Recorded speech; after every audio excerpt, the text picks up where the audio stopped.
Bonsoir à toutes et à tous. Merci d'être avec nous. Nouvelle semaine, nouveau programme avec le New World Soir. On parle du Sénégal dans le décryptage. Journée de vote calme et tension avant l'annonce des résultats. On va en parler avec Mamadou Diouf, notre éditorialiste. Bonsoir Mamadou Diouf. Bonsoir Samuel. On suppose que vous avez suivi de très près les résultats hier, résultats annoncés par les médias. D'abord, la journée de vote en elle-même. Quel regard, quelle appréciation plutôt calme, nous dirons. Oui, la journée du vote, on peut dire, c'est passé dans de très bonnes conditions, puisque l'essentiel des Sénégalais sont allés voter. Un record même a été atteint, puisqu'il y a eu 60% de taux de participation, ce qui est pratiquement une première dans des élections présidentielles au niveau du Sénégal. C'est vrai qu'il y a eu quelques couacs, plus lié au fait qu'au dernier moment, la carte électorale a été un peu modifiée parce que l'État et l'opposition s'étaient entendus pour que dans un bureau de vote, qu'on limite le nombre d'électeurs pour permettre au vote de passer rapidement. Donc, puisque le nombre d'électeurs augmentait, ils ont dû parfois déplacer des électeurs vers d'autres bureaux de vote. Bon, il faut dire que parfois ça a été un peu bizarre parce que le déplacement se fait sur un certain nombre de kilomètres. D'autres ont été déplacés sans le savoir. Ils sont allés là où ils votaient traditionnellement. Ça a créé un peu de grabuge parfois. Mais globalement, le vote s'est passé dans de très bonnes conditions. Et vers le soir, et on a commencé par avoir les premières tendances pour le moment. Il y a un trio de têtes, mais phénomène assez bizarre au Sénégal où on a été habitué à connaître du moins le nom de celui qui sort gagnant au premier tour ou à avoir au moins une idée du second tour. Mais cette fois, rien. Qu'est-ce qui se passe? En fait, ce qui se passe, c'est que les médias, depuis 2000, avec l'apparition des téléphones portables, nous ont habitués à connaître presque définitivement les résultats des élections autour de 22 heures. La méthode, il y a 165 bureaux de vote qu'on considère comme des bureaux témoins répartis un peu au Sénégal, une sorte d'échantillonnage. Généralement, tout le monde se précipite pour connaître les résultats de ces bureaux de vote. Et on n'attend même pas les 65. D'habitude, dès qu'on obtient les résultats de 65 de ces bureaux de vote, les médias sont organisés. Ils ont amené chez eux des consultants, qui sont généralement des statisticiens, qui prennent les résultats. Et c'est les médias eux-mêmes qui annoncent les résultats. Bien sûr, ça n'a rien à voir avec ce qu'on appelle la proclamation provisoire des résultats. Ici, ils ont le reporter devant les bureaux de vote qui prennent les résultats publiés, qui annoncent, mais ils ont ces gens-là qui font ce travail précis. Et généralement, autour de 21h, on commence à dire voilà la tendance. C'est exactement ce qui s'est passé, mais curieusement, cette fois, quand la tendance a été annoncée, c'est l'opposition, en particulier le candidat Ousmane Sonko et le candidat Idrissa Seck, qui ont refusé et qui s'en sont pris même à certains des médias qui ont annoncé cette tendance, qui était une tendance réelle, où le président Macky Sall était premier. Tout le monde s'y attendait. Il n'avait pas encore les 50%, mais il n'était pas loin, puisqu'il avait déjà plus de 40%.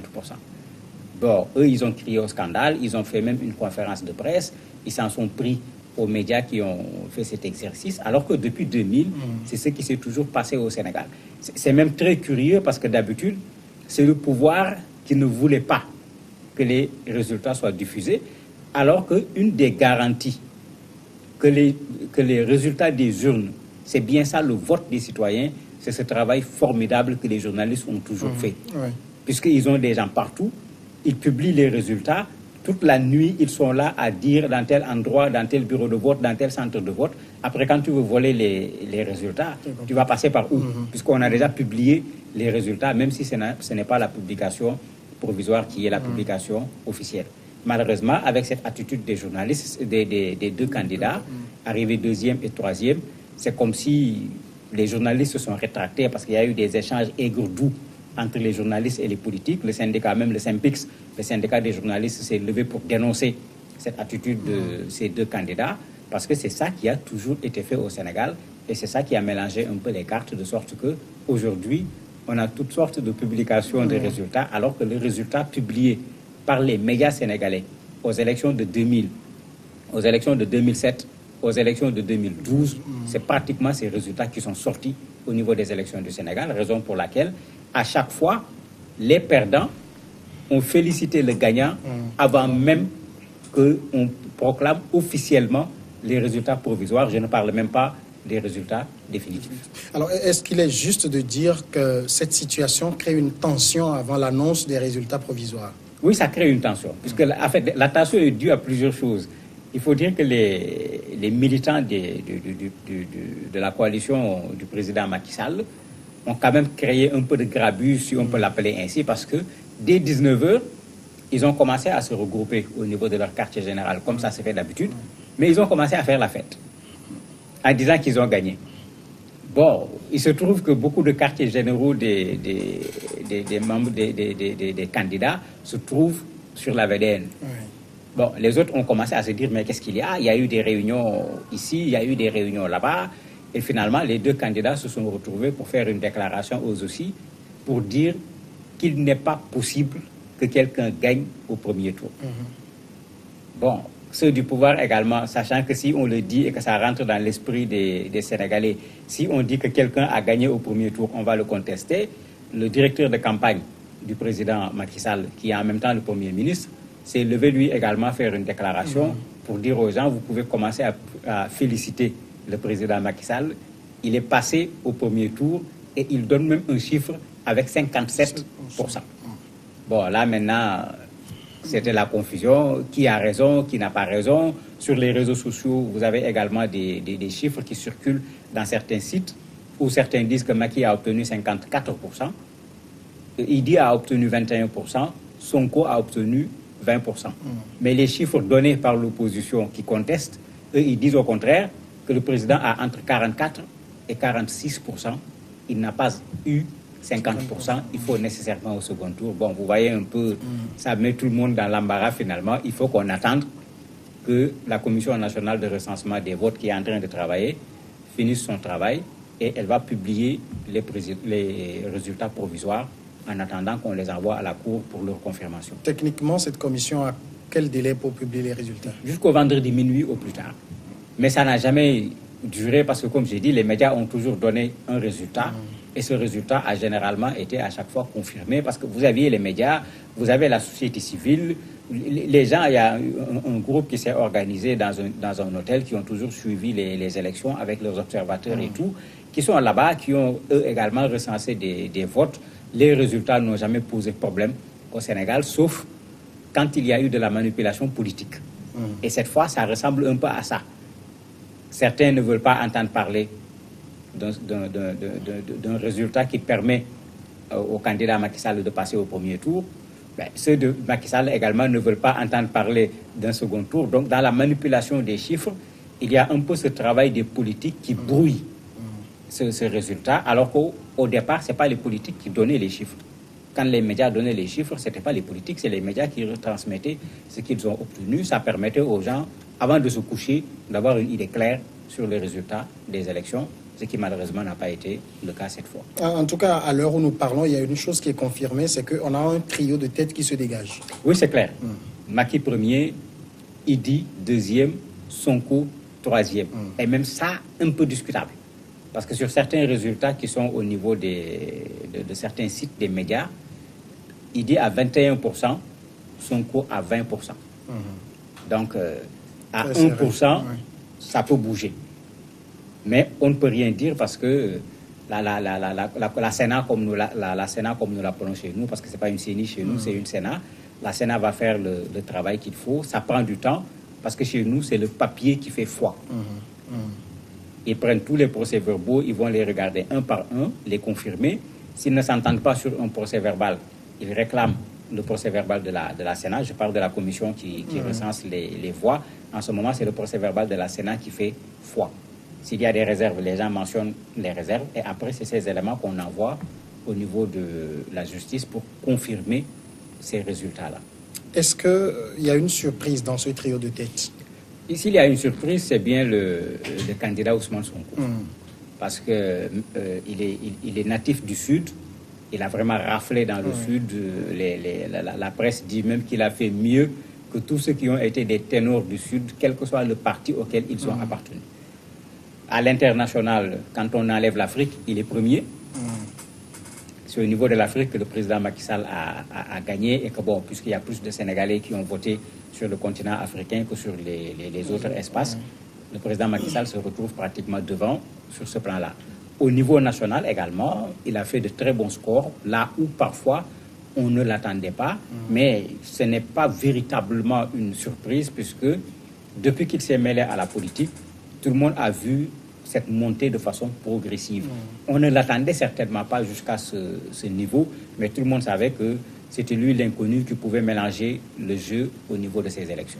Mais on voit actuellement se dessiner comme une sorte d'alliance Idi-Ousmane Sonko. Oui, mais ça va être compliqué. Parce que c'est également ça qui piège les politiques. Sonko s'est toujours présenté comme le candidat anti-système. Idi, c'est le système. Sur quelle base ils vont s'allier? Et moi, j'aime pas ces alliances parce qu'après, ça crée plein de problèmes. Il ne faut pas oublier que parmi les 25 recalés des élections à cause du parrainage, l'essentiel sont allés se mettre du côté de Idi. Qu'est-ce qu'ils ont signé comme accord? Il n'y avait pas beaucoup de gens du côté de Sonko et les partisans de Sonko disaient que les gens sont venus discuter avec eux, mais eux, ils avaient dit qu'ils ne vont pas signer de deal. Donc c'est comme si parce qu'ils ont refusé de signer de deal qu'il n'y a pas eu beaucoup de ralliements par rapport à eux. Et ceux qui ne se sont pas ralliés à eux se sont généralement ralliés à Idi. Comment on va remettre ensemble tout ce monde-là? Bon, comme les politiciens savent tout faire, ils sont peut-être capables de le faire, mais si Sonko le fait, les gens lui poseront des questions par rapport à la ligne de conduite qu'il avait tracée pour cette campagne. Et ça, s'il commence déjà à rentrer dans ce jeu, il ne sera plus le candidat anti-système, il sera dans le système. Est-ce que Sonko, c'est l'extrême droite sénégalaise? On peut dire que parfois, il a des prises de position, j'allais dire, presque extrêmes. Même au niveau des médias et autres, c'est ce que les gens lui reprochent. On est sur le terrain politique. Quand on est sur le terrain politique, faut réserver des espaces. Parce que du jour au lendemain, les données changent. C'est ce qu'on vient de voir actuellement. Si on va dans un second tour, ben, il risque de se retrouver avec Idriss Seck pour le soutenir. On se demande dans quelles conditions. Il va se retrouver avec tout un ensemble de candidats qu'il avait eu à dénoncer parce que parfois il y a eu des échanges aigre-doux entre ces personnes. Certains même en allant vers Idi ont boudé en condamnant son attitude. Ben, il fallait ménager ces espaces parce qu'on ne savait pas qu'est-ce que les élections vont donner comme résultat. Et le résultat des élections peut se traduire immédiatement par une recomposition de la classe politique. Donc quand tu prends une position qui est extrêmement tranchée, après quand il faut négocier, ça devient extrêmement compliqué. Et il est sûr qu'il faut compter avec lui pour l'avenir? Non, c'est clair que s'il reste sur la même lignée, sans faire de prédiction, il peut être le prochain président du Sénégal. Puisque les gens ont montré comment ils l'apprécient, alors que le parti est un parti récent, il n'y avait pas tout cet appareil, parce que les élections, c'est également ça, il faut tout un appareil pour pouvoir être là. Les moyens également n'étaient pas là. Quand on compare sa campagne par rapport à la campagne du candidat président, bon, c'était vraiment pas la même chose. Donc s'il se prépare sur les 5 années, s'il n'y a pas de faux pas, parce que c'est également ça la politique, il peut, aux prochaines élections, prétendre être celui qui va diriger le Sénégal. Alors, si éventuellement second tour il y a, ça va être une déception pour Macky Sall? Oui, ça va être une déception puisque la coalition avait compris que le deuxième tour était un risque. Puisque tout le monde peut se retrouver contre le président, comme on dit, tout sauf Macky, on va mettre tout le monde contre le président de la République. Donc ils avaient mis en place leur stratégie et ils le disaient clairement pendant les élections pour tout faire pour qu'il n'y ait pas de second tour. Quand on regarde la campagne, les analystes disent qu'ils n'ont pas mis moins de 3 milliards de francs CFA au niveau de la campagne. Même quand on regarde la période qui a précédé la campagne, le président a fait beaucoup d'inaugurations en tant que président de la République, mais bien sûr en tant que candidat. Bon, il y a eu beaucoup d'actions qui étaient une sorte de campagne électorale avant l'heure pour pouvoir s'assurer qu'on va gagner les élections. Donc si le président se retrouve au second tour, il est clair que ça sera une véritable déception pour lui. Dernière question, Mamadou Diouf. À l'heure actuelle où on ne connaît pas exactement les résultats, est-ce que le Sénégal n'est pas en train de rompre avec une tradition qu'on a depuis 2000? Mais c'est ce qui est le plus dommage dans cette situation parce que c'est comme si les journalistes ont finalement décidé de laisser les politiques à leur jeu. Parce que malheureusement, les politiques ont fait cette erreur, ceux de l'opposition en particulier, d'attaquer la presse. Alors que généralement, c'est les politiques du pouvoir qui ont tendance à attaquer la presse parce que quand on veut manipuler les résultats, généralement, c'est le pouvoir qui manipule les résultats pour gagner. Ici, quand on a proclamé les tendances, curieusement, c'est l'opposition qui a refusé, alors que, à mon avis, ce serait un précédent dangereux parce que les médias ont joué un rôle extraordinaire dans la démocratisation au Sénégal. Et si on a des élections qui se passent de façon transparente, on le doit au moins à 60% aux médias, pas aux partis politiques. Donc s'ils abandonnent, on risque de retourner dans un ancien système où les résultats pourront être manipulés avant la proclamation. Mamadou Diouf, merci d'avoir répondu à nos questions.